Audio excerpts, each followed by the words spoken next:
मित्रों नमस्कार। आज मैं लीलावती की कहानी सुनाने वाला हूँ। वो कलावती लीलावती जो सत्यायन कथा में आती वो नहीं, एक अलग है।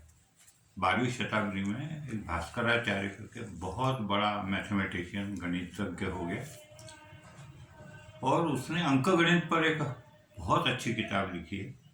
वो काफ़ी आज भी लोकप्रिय है, लोग पढ़ते हैं उसको। तो उस किताब में जो है पूरा अंक गणित है। अब उसने नाम लीलावती क्यों रखा ये नहीं समझ में आया पहले तो, कि है अंकगणित की पुस्तक और उसको लीलावती नाम रखा है। तो फिर जब उसके बारे में पढ़ना चालू किया तो समझ में आया कि भास्कराचार्य जी जो है थे, उनका विवाह हुआ, ये बच्ची पैदा हुई, उसका नाम कलावती रखा, उन्हें लीलावती रखा। और वो उनकी पत्नी का निधन हो गया, 3-4 साल की थी बच्ची तब। अब वो बच्ची बहुत प्रिय लड़की, तो उन्होंने ज्योतिषियों को बुलाया और ये पूछा कि भाई इस लड़की की कुंडली देखा। तो उन्होंने कुंडली देखी और उन्होंने बताया कि ये 12 साल इतने महीने इतने दिन की जब हो जाएगी तब इसका विवाह हो जाना चाहिए। और उस समय विवाह नहीं हुआ, बाद में किया या पहले कर लिया तो विधवा हो जाएगी, उसका जीवन खराब हो जाएगा। ठीक है। अब वो 12 साल की हो गई, मैंने वो जो भी समय बताया था उतना आ गया, एक सप्ताह का समय बताया सामान्य। अब भास्कराचार्य इतना बड़ा गणितज्ञ था कि उसके बेटी को कौन मना कर सकता था कि हम शादी नहीं करें। तो एक अच्छा सा उन्होंने अनुरूप हुआ ढूंढा, शादी की पूरी तैयारी शुरू हुई।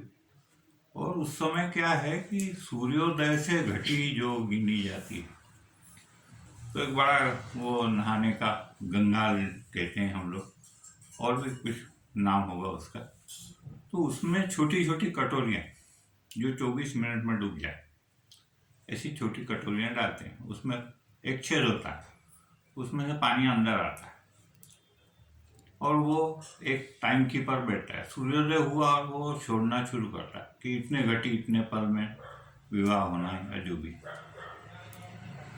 अब ये इसको सजा के बिठा दिया उसी कमरे में जहाँ वो घटी पात्र था।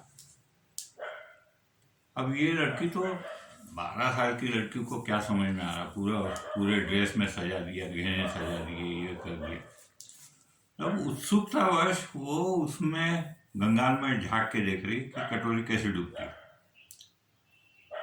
और एक डूबी वो आया जो टाइम कीपर था या समय रखने वाला, उसने देखा कि अब ये आखिरी कटोरी है, मैं डाल रहा हूँ। वो इसके बाद फिर घटी वो गिनना है पल, कितने पल हुए। तो अब ये जो है उसको झुक झुक के देख रही है। इत्तेफाक से हुआ ये कि उसके गले में जो मोती की माला थी उसमें वो टूट गई। उसमें का एक मोती उस छेद पर जाके बैठ गया। वो मोती भारी होने से वो छेद छोटा था, उस पर फिट हो गया, तो पानी आना बंद हो गया। अब वो टाइम कीपर आया, उसने देखा, अरे ये तो मैंने समय निकल गया, इसका मतलब है मुहूर्त टल गया। ये भास्कराचार्य को जाकर बताया कि ऐसी ऐसी गलती हो गई। गलती मैंने वो मोती गिरा था उसमें, तो इसलिए हुआ जो कुछ हुआ। तो भास्कराचार्य ने कहा नहीं, अब शादी नहीं करेंगे, इसको ऐसे ही रखेंगे। भास्कराचार्य ने उसे सिखाया, पढ़ाया, और वो भी अच्छी मैथमेटिशियन हुई। लेकिन भास्कराचार्य ने उसका नाम अमर हो जाए इसलिए एक किताब लिखी, उसका नाम कलावती रखा, और वो किताब आज प्रसिद्ध है। आप कभी हाथ में आ जाए गलती से भी, या कभी किसी के हाथ में मिल जाए, तो आप जरूर अवश्य उस किताब को देखें। तो ये भास्कराचार्य का ये है, बस इतनी सी कहानी। धन्यवाद।